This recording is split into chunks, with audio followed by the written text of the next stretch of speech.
hanging out in the relic room, and our good buddy David Dean took some of these artifacts to do some research on them, and we wanted to find out more about them and more of the history behind them. This is some of the stuff that Dad has collected over the years.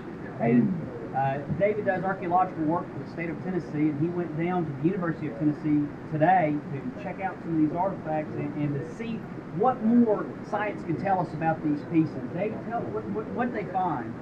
Well, they're called socket and bone spears, and they think that they use the femur bone of an animal, and it's curious of about 50 that they've got, and 6 I took them today. Right. They're all cougar bone, or wild, it's a mountain lion. Right. Except for one that possibly could be a black bear. And see, that was the big question that people had is what type of bone these were constructed out of. But we knew it was a femur, but they didn't know what species of animal it was. And that they're almost all out of just one species. Exactly. Yep. That's what's fascinating, and that's what David figured out today when he took these pieces down to the state, is that they're all of this one species of cougar, minus one example, which happened to be from a black bear, but they're all from these predatory animals. And that's cool. That opens up this whole new world of, what we don't know. Well, what I think is neat is that we had a freeform showing, and David was explaining to us the way that they made these. They first would smooth the bone, then they would drill the hole, and then later on what they would do is after some of them are incised, some of them aren't, but after they did the incising, then they would cut it away. And another neat thing that they think is that these particular spears were what were used in the game of Chunky.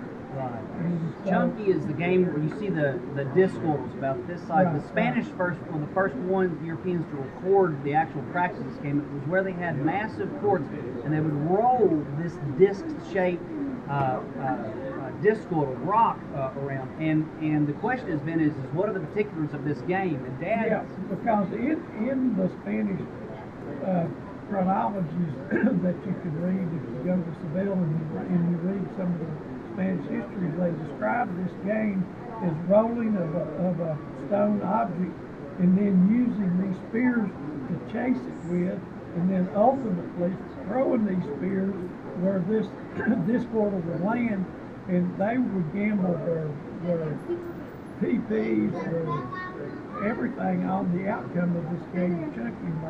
They loved it, and it was a great thing, and it stopped.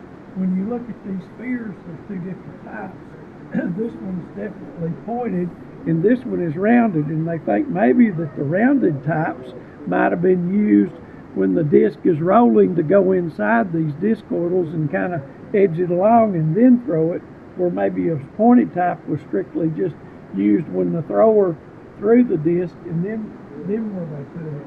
But it's all neat, and it's all fantastic history. Now, David, what were you guys discussing when you went down there to the state, when you examined these, when you brought them these tools? What kind of responses did they have? Well, they said the state, as far as they know, only has like 50 on record that they've been dug. They have a record of it. So that's, yeah. And today I took them 6 to get the information off of. They photographed them from 4 angles. They did measurements. They did a comparative study. They're all Cougar. Mm-hmm. And then I gave him other reference material that he can follow up on, and gave him some literature in 1600. And I think Captain Smith, I believe in Virginia, even talked about they had a spear with a bone head on it, even back then. A jab was stuck with a bone head. So we're just but the reason he's doing this research is that why are all these things Cougar? I mean, it has to be some spiritual connection somehow or another for them to all pick up that one animal.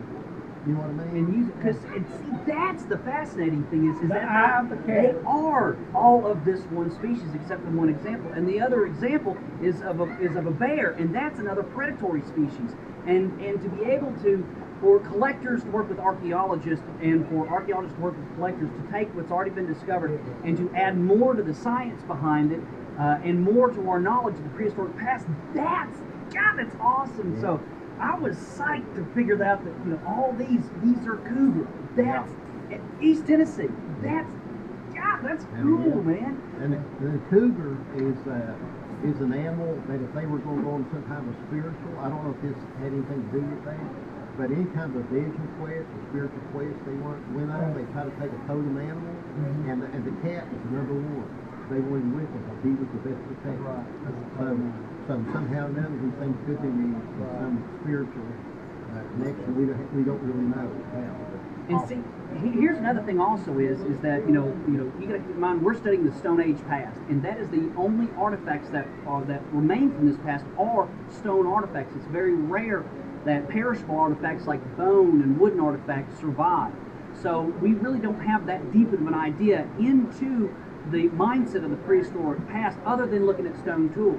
So to have a group of perishable artifacts like these bone pieces here, and to be able to add into a little bit to our understanding of that period, and really more importantly, to be able to speculate and to theorize about the possibility, about their spiritual world, that's cool. That's awesome. Chasing history. Right. I mean, it's one more piece of a puzzle that we don't have that we now get, and so that's we.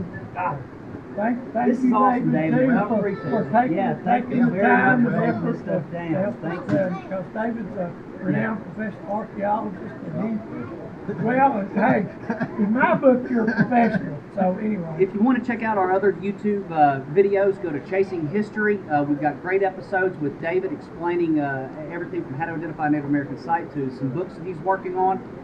If you get a chance, come in our store, Smoky Mountain Relic Room, inside of Smoky Mountain Knife Works. Follow us on Facebook. We will never, ever, ever be on Twitter. You've got to draw a line somewhere. Thanks, guys, and follow us, all right? Take it easy. History rocks. This is awesome. Yes.